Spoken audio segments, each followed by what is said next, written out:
Kash Patel. And Donald Trump revealing a whole lot. In a big press conference, I'll tell you, this Arctic Cross thing, the gathering of 30 million phone records, they were basically looking for all this metadata. We can't say wiretapping because New York Times is going to flip out and say we're wrong, misinformation. Okay, we won't call it wiretapping, but you know what it was? It was the gathering of metadata so that they were tolling phones. So in other words, if you had any kind of contact with anybody in this MAGA circle, they wanted to map it out basically to figure out where all these people were and then do things like, oh, I don't know, debank you or make sure that, you had no possible future. They were trying to basically cut off half the country. It was awful. And by the way, guess who was front and center of this whole entire thing? One Donald Trump. He's mad. I think it was the worst weaponization of a political opponent in the history of the world, let alone this country. And I hope that everybody's, they're involved in it. I'm not. I'm the one that had to suffer through it and ultimately win. But what they did was criminal. Deranged Jack Smith, in my opinion, is a criminal. And I noticed his interviewer was, I think that was Weissman.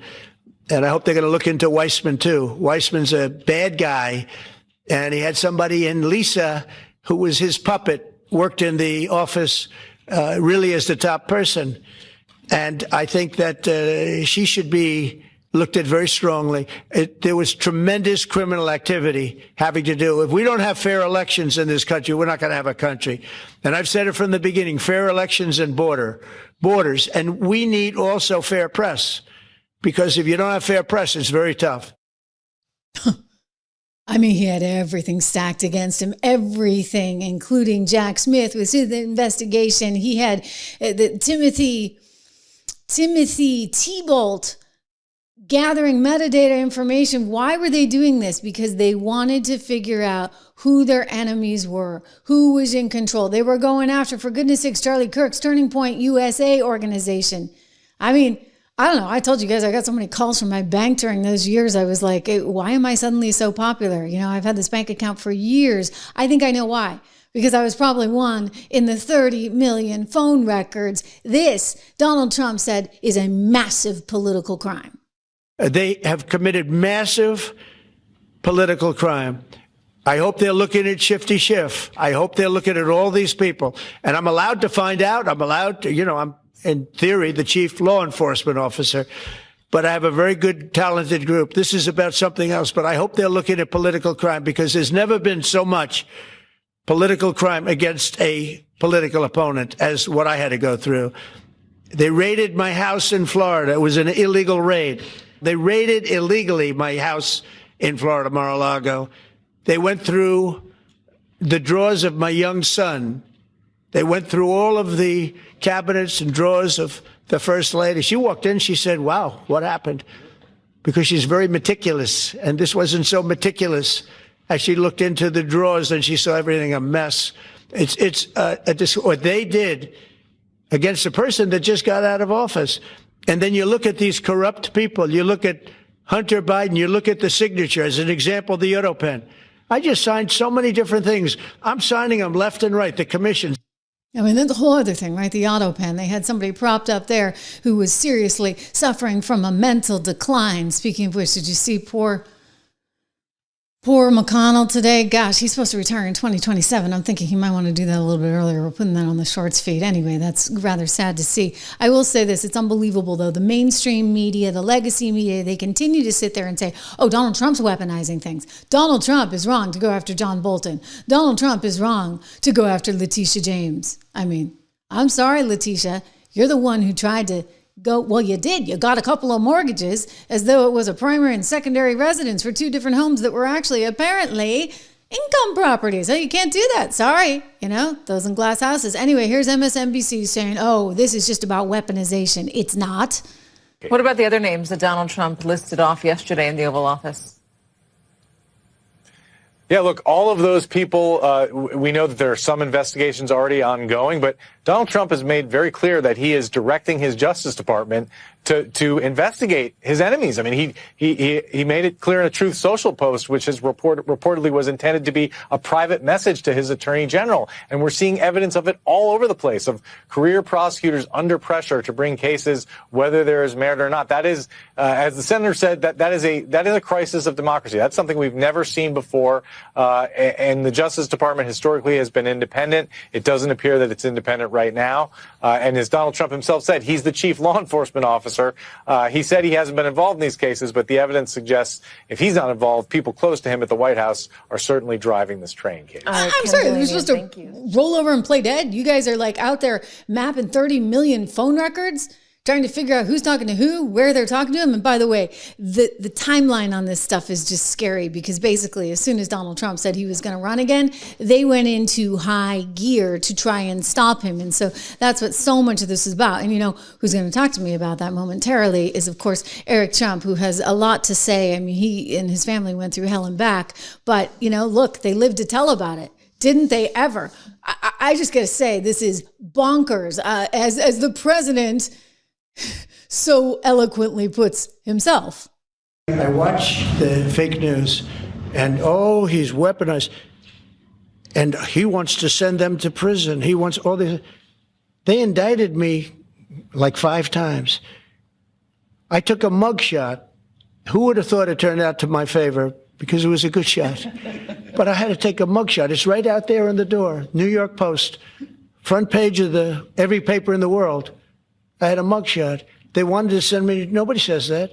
They say he's acting very, very tough. He's acting unfair. Let me tell you, if anything, I think this Justice Department has been so respectful of the law, because the other Justice Department with Rita or Lisa and all of that scum, real scum, what they did to the political opponent of a guy that has a seriously low IQ. Now, in his case, it was low based on his career, but it got real low, okay? It was descending rapidly. Yeah. But what they did to go after his political opponent is legendary, worse than any third world country, banana republic. And what we're doing is nothing. Are you kidding? Nothing. They write stories. Why aren't they doing this? And there's never been anybody treated in the history of politics. You know, they say the 2 worst treated presidents by the media, etc., was that man right there, the late, great Abraham Lincoln, and this guy right there, Andrew Jackson.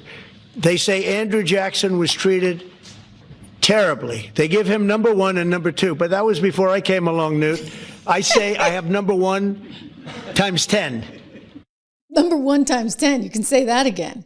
I mean, and everyone associated with him. So this is what we're all discovering right now. And again, I credit the work of Kash Patel and my friend Dan Bongino doing an excellent job uncovering all of this. It has to be done, right? Because you can't live in a society where the other side can weaponize itself against half the country. That just can't be the United States of America that we love. Kash Patel speaking out just recently on this. Listen. They put this information, those that weaponized the FBI and prior leadership at DOJ and FBI, they took this information where they subpoenaed 8 sitting United States senators, put it in a lockbox, put that lockbox in a vault, and then put that vault in a cyber place where no one can see or search these files. They're called restricted access and Okay, this is important. So basically they hid all this. They were doing all this metadata gathering, and then they hid it in a quote unquote vault. In other words, behind various computer layers so nobody could find it.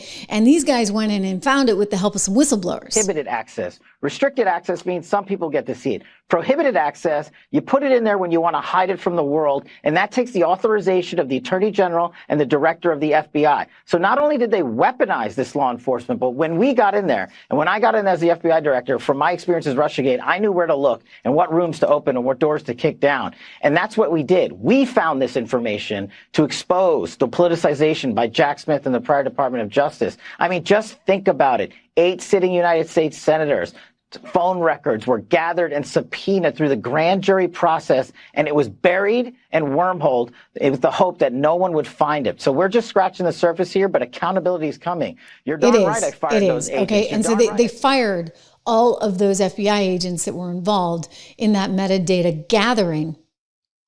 And they had to inform, Dan had to inform these 8 senators, along with one House representative the other day, that they had been subjected to this. I mean, they're mad, right? They're looking at it saying, wait a second, what about my own civil liberties? Like, aren't there laws against this? And the short answer is, yeah, you better believe there are laws. Like, what happened has never happened before. Like, maybe if you go back to Hoover's FBI and then, you know, going into the 60s and the spying that was done, for example, on Martin Luther King, maybe you're going to get close. But this takes the cake and is not legal. I mean, they can't do this because the FBI code doesn't even allow for it.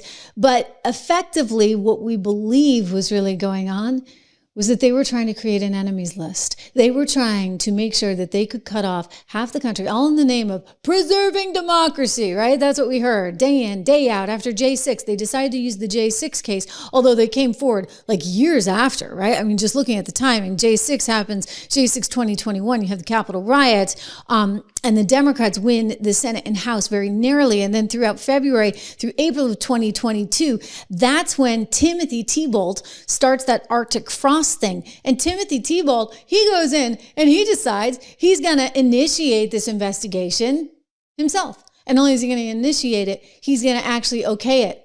I think I saw one of you guys in the chats talking about the self-approval rule 3523. You can't actually do that. And the metadata shows that this is exactly what he did. And just to go back to what the FBI actually says on record, again, Section 523 of the FBI's Domestic Investigations Guide says you cannot actually have a self-approval rule. There's a no self-approval rule. You can't decide, Timothy Thibault, that you want to go after the metadata of all of these people and start connecting the dots and figure out who they're talking to and where they're talking to them at. You can't do that without some kind of greater approval. But if you go in and you look at the Word document where he put all this stuff, what we have learned, and this is through Grassley as well as Kash as well as Bongino, we have learned that he actually initiated the investigation and he was the one who went in and improved it. Like, this is not legal. So what was going on? My friend John Solomon saying it very well, mapping MAGA. What were they doing? They were mapping the MAGA movement with every piece of data they could. It was basically creating an enemies list. An enemies list. Okay? How do you like that? Listen, I mean, I felt it. Did you feel it? I mean, we all had experiences with things getting shut down on social media. I know plenty of people lost their bank accounts during that time. We're going to ask Eric Trump all about it coming up. But again, it goes back to this guy, Thibault. He actually resigned, I think, in 2022 because there was a lot of criticism on how he was handling the Hunter Biden laptop investigation or perhaps not even handling that investigation. And so he was facing a lot of scrutiny. He wound up stepping down, but this is the guy that originated it all. And what cracks me up is they think we are supposed to just roll over and play dead, like nothing to see here. I'm sorry, I'm not buying that, nor is Lindsey Graham. Do you think that crosses a line between the Justice Department being independent from the executive branch? I think our Justice Department in the hands of Biden crossed every line there is to cross. I think within 3 days of announcing he was going to run for president in 2024, he did that in 2022. But what about Trump? He had 91 Senator, what about indictments. Trump? What about Now, I think the grand jury is going to take care of this, but you didn't care any about this. You didn't care that Letitia James made up charges that no one's ever faced. But Senator Biden never publicly called for Trump to be indicted. He had 90. Biden regretted that they didn't do it before the election. Jack Smith surveilled my phone records and 8 other senators. Jack Smith introduced his brief against Trump October the 24th before the 2024 election, violating every protocol just to politicize the election. So this may bother you that people are being held accountable. It doesn't bother me one damn bit. No, it doesn't bother me at all either. Because you know what? You need some kind of solution for this. You got to fix it. Here's Donald Trump talking about the weaponization that we saw of Biden's Justice Department, of Biden's FBI, and of the Democrat Party, which, by the way, went and redelivered those phone records, Adam Kinzinger allegedly handing them over in 2023 after the J6 committee had been dissolved. This is messed up, you guys. I watch the fake news, and he's weaponized. And he wants to send them to prison. He wants all this. They indicted me like 5 times. I took a mugshot. Who would have thought it turned out to my favor? Because it was a good shot. But I had to take a mugshot. It's right out there on the door. New York Post, front page of every paper in the world. I had a mugshot. They wanted to send me. Nobody says that. They say, he's acting very, very tough. He's acting unfair. Let me tell you, if anything, I think this Justice Department has been so respectful of the law, because the other Justice Department with Rita or Lisa and all of that scum, real scum, what they did to the political opponent of a guy that has a seriously low IQ. Now, in his case, it was low. Biden. But in other words, they knew that Biden really wasn't that great a candidate. They knew it. They knew he was suffering from mental decline. I mean, we can talk about the auto pen, which is another investigation that's going on. But again, I go back to just, I'm concerned, right, as an American, that we had our rights trampled all over. I mean, if they're gathering 30 million phone records and they're running with that and they're initiating an investigation without the proper clearance, in other words, not even following their own no self-approval rule, then we have some problems. I mean, you get the Wiretap Act, you get the Computer Fraud and Abuse Act, you get the State Privacy and Eavesdropping Laws Act. I mean, all of these things, they carry criminal and civil penalties. So sure enough, they've fired these people that were involved. But I have a bigger question, because it's not just the peons in the FBI that were doing this. Fine, get rid of them, right? You know, maybe they have their biases, but it actually starts at the top. It's Biden. It's Obama. It is this Timothy Thibault, who apparently went forward with all this without the proper clearance. I mean, you need, by the way, the telecom companies, right? One of you guys, I saw that in the chat. You were like, what the heck are the phone companies doing, turning over all these records? What did they have? A court order, a subpoena, a national security letter via the U.S. Patriot Act, a foreign intelligence FISA order? Maybe they had some of this stuff because they were kind of making it up out of thin air. I mean, they had J6 to go on, right? After J6, all bets were off. They figured that they were on firm, solid ground, saying, well, we're doing this in the interest of protecting democracy. Yeah, whatever. I mean, did you see Nancy Pelosi? She was actually questioned about this recently. She's like, oh, no, it's all in the interest of preserving democracy. That's what I care about the most. Well, she kind of had this unhinged moment, really, really unhinged moment. It's like, ladies and gentlemen, here, meet the real Nancy Pelosi. Will the real Nancy Pelosi please stand up? I want to show you. Here we go. We put it in the shorts feed yesterday. Take a peek. Real Nancy Pelosi, ladies and gentlemen. Why did you refuse the National Guard on January 6th? Shut up. Why are you coming here with Republican talking points as if you're a serious journalist? The American people want to know. We still have questions. Thank you. It's getting ugly. Yeah, it is getting ugly, okay? So that goes back to J6 and lots of questions. She actually went on to blame the president and said that he didn't authorize the National Guard. In actuality, they needed her to do that. And for whatever reason, she chose not to. But she did choose to bring her daughter, Alexandra, along with her little camcorder so she could, documentary filmmaker that she is, put together all the footage that we would then see in a loop over and over and over again in mainstream media on ABC News and on CNN. So lots of questions about all of that. It's almost like they kind of wanted to make something bigger out of it because it served their purposes and enabled them perhaps to get one of these court orders or subpoenas or anything that they wanted in order to go after all of those phone records. Of course, interestingly, they waited to go after the phone records. Again, that's a little strange because it wasn't until late 2023. Don't forget, was it November of 2023 that Donald Trump announced that he was going to run for president again. And so interesting timing that Adam Kinzinger, who was no longer in Congress, decides to take all those records, those 30 million phone records, and brings them back to the FBI because they wanted to go after him again, mapping MAGA, creating an enemies list to make sure that they could ensure he had no path to election and that they could ensure that anybody who supported him was cut off. The committee gets up and running in 2022. They go out and get this massive dragnet of phone records, 30 million. You don't need 30 million phone calls to figure out what was going on January 6th. What were they doing?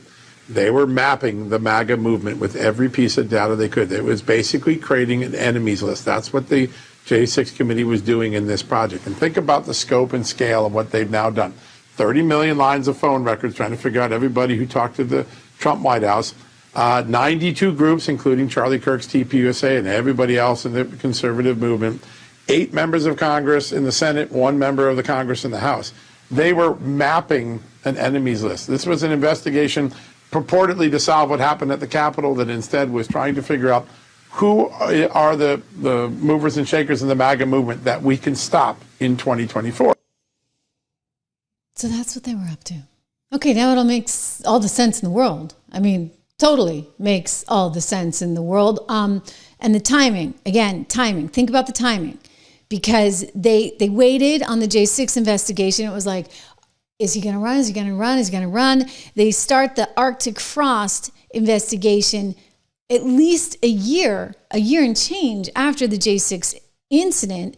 In late 2022, the J6 committee, it dissolves. You have the midterms, okay? The midterms show that the left is out.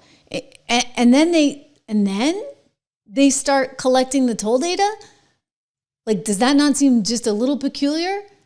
Like, after the J6 committee is gone, that's in September of 23 when the FBI began its, quote, preliminary toll analysis on GOP senators.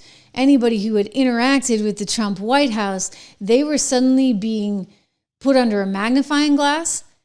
That is very weird.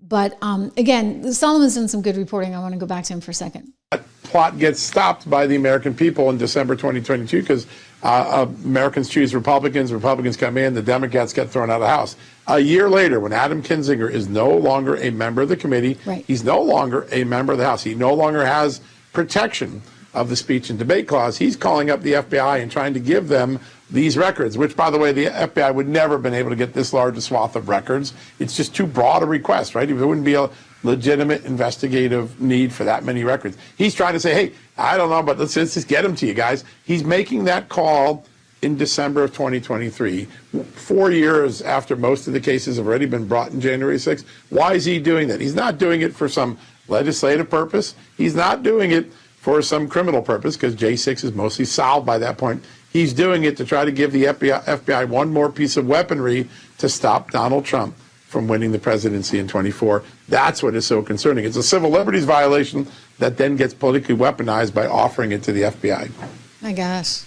I mean, this is huge, okay, guys? This is bigger than Watergate, and the mainstream media won't cover it other than to say Josh Hawley was incorrect to call it wiretapping because it's really phone tolling.